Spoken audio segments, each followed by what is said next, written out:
আমরা সবাই এটা করি। কাজটা সামনে পড়ে আছে কিন্তু আমরা শুরু করতে চাই না। আমরা নিজেদেরকে বলি, এখন না, পরে করব। আজ মন নেই, অথবা কাল ভালোভাবে শুরু করব। কিন্তু এটা সত্য নয়। এটার পিছনে একটি কঠিন সত্য আছে। স্থগিত করার প্রবণতা, এটাকে অলসতা বলা যায় না। এটা কোনো চরিত্রের দুর্বলতাও নয়। তাহলে এটা কি? এটা একটি মানসিক ফাঁদ। এই ফাঁদের সূত্রপাত আজ থেকে প্রায় ১০০ বছর আগে হয়েছিল। ১৯২০-এর দশকে রাশিয়ান মনোবিজ্ঞানী ব্লুমা জার্নিক তিনি একটি ছোট্ট এক্সপেরিমেন্ট করেন। তিনি সাধারণ মানুষদের বলেন যে আপনারা একেবারেই ছোট কিছু কাজ করুন, যেমন কাউন্টার গোছানো, বক্সে খেলনা রাখা, কাগজ সাজিয়ে সাজিয়ে রাখা। কোনো চাপ নাই, এটার কোনো নির্দিষ্ট সময় সীমা নাই। কিন্তু হঠাৎ করেই তিনি কিছু মানুষকে থামিয়ে দিতেন যে আপনারা এখানেই থেমে যান, কাজটা শেষ করবেন না। তার এই থেমে যাওয়ার পিছনে কারণ কি ছিল? এরপর তিনি একটি অদ্ভুত জিনিস লক্ষ্য করলেন।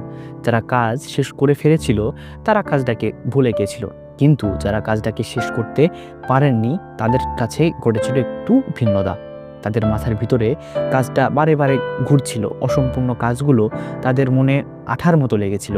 এই ঘটনাকেই আজ আমরা চিনি জেনগার্নিক ইফেক্ট নামে।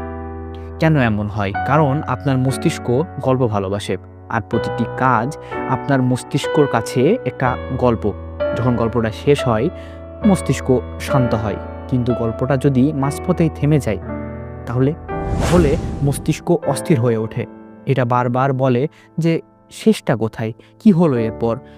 এটা সমাপ্তি চাই, এটা সমাপ্তি করতে হবে, ঘটাতে হবে। এই কারণেই যে কাজটি আপনি শুরুই করেননি সেটা আপনাকে ততটা বিরক্ত করে না। কিন্তু যে কাজটি আপনি ইতিমধ্যে শুরু করে ফেলেছেন, একটু শুরু করেছেন আর পরে থামিয়ে রেখেছেন, সেটা আপনাকে সবথেকে বেশি চাপ দেয়। এখানে মানুষ সবথেকে বড় ভুলটা করে যে আমরা ভাবি যখন আমার অনুপ্রেরণা আসবে, কেউ যখন আমাকে মোটিভেট করবে, ঠিক তখন আমি কাজটা শুরু করব। কিন্তু সত্যটা হচ্ছে এর উল্টো। শুরু করলে অনুপ্রেরণা আসে। তাই পরের বার যখন কোনো কাজ আপনাকে ভয় দেখাবে, পুরো কাজটা নয়, বরং নিজের মস্তিষ্ককে সিগন্যাল দিন যে শুধু একটাই সিদ্ধান্ত নিন, যে মাত্র ৫ মিনিট।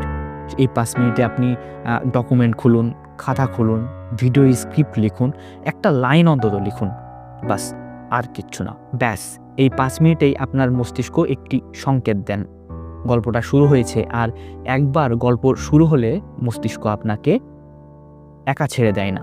সে আপনাকে টানবে, খোঁচাবে, অস্বস্তিতে ফেলবে, যতক্ষণ না গল্পটা শেষ হয়। এই জন্য কখনো আপনি শুধু একটু কাজ করতে বসেন আর হঠাৎ দেখবেন যে ১ ঘন্টা পেরিয়ে গেছে। আপনি বুঝতেই পারেন না কিভাবে এটা হলো, কিন্তু আপনার মস্তিষ্ক জানে। তাই মনে রাখবেন, স্থগিত করার প্রবণতা আপনার শত্রু নয়। আপনি যেভাবে এর মোকাবেলা করছেন সেটাই ভুল। ফাঁদে পড়ে থাকবেন না, বরং এই যে ফাঁদটা আছে এটাকেই ব্যবহার করুন। ছোট গল্প কিন্তু বড় সমাপ্তি। তো আজকের মতো ভিডিওটা আমাদের এই পর্যন্ত ছিল। দেখা হচ্ছে সামনের কোন ভিডিওতে। যদি ভিডিওটা ভালো লেগে থাকে তাহলে লাইক, শেয়ার এবং সাবস্ক্রাইব করতে ভুলবেন না। আল্লাহ হাফেজ।